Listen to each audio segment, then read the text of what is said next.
بودن انسان بودنی آسیبی است.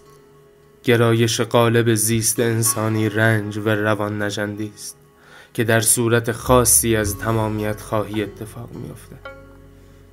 همه چیز خواهی انسان مشروط به یک رانه روانشناختی نیز هست که آن خودمحوری است.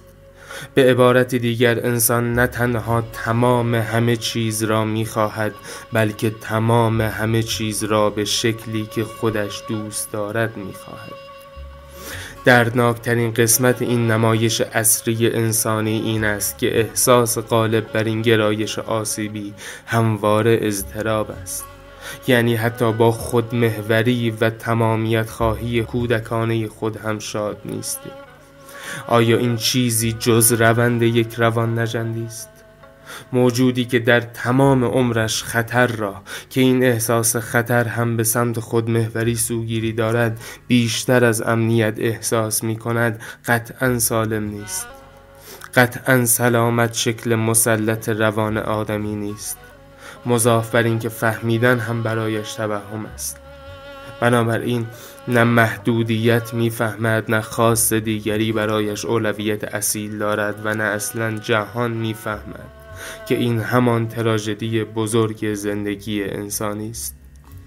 اما یک لحظه وجود دارد که اضطراب محو می شود، زمانی که عاشق می شود. عشق شاید به تعریفی شورانگیز یافتن معشوق نقصمند باشد. نقص داشتن عنصر اصلی عاشق شدن است. عشق در محبوب کامل اتفاق نمی افتد. همواره پای لنگ یک چیز در میان است. نقصی بر اندام یا بر هر عضوی از وجود معشوق گسترش ظرفیت انسان برای عبور از تمامیت خواهی و خودمحوری است.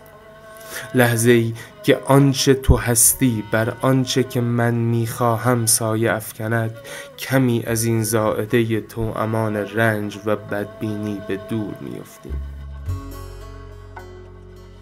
اما راه فراری از رنج انسانی نیست. عشق حقیقتاً حد فاصله میان دو زیست روان رنجور است که غم انگیز نیست، اما همان اندازه آسیبی است.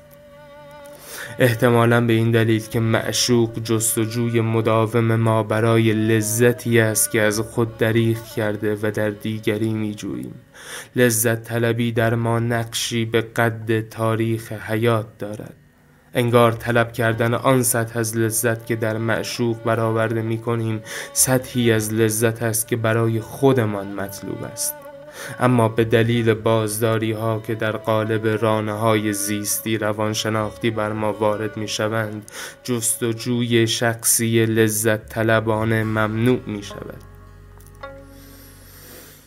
ممنوعیت خود محرک شور عاشقانه است، اما به هر اندازه که آسیبی باشد، حقیقتا شادی را به زیر پوست زمخت زندگی احساس می کنید. متوجه رویش چیزی می شوید که از خودتان بزرگتر است.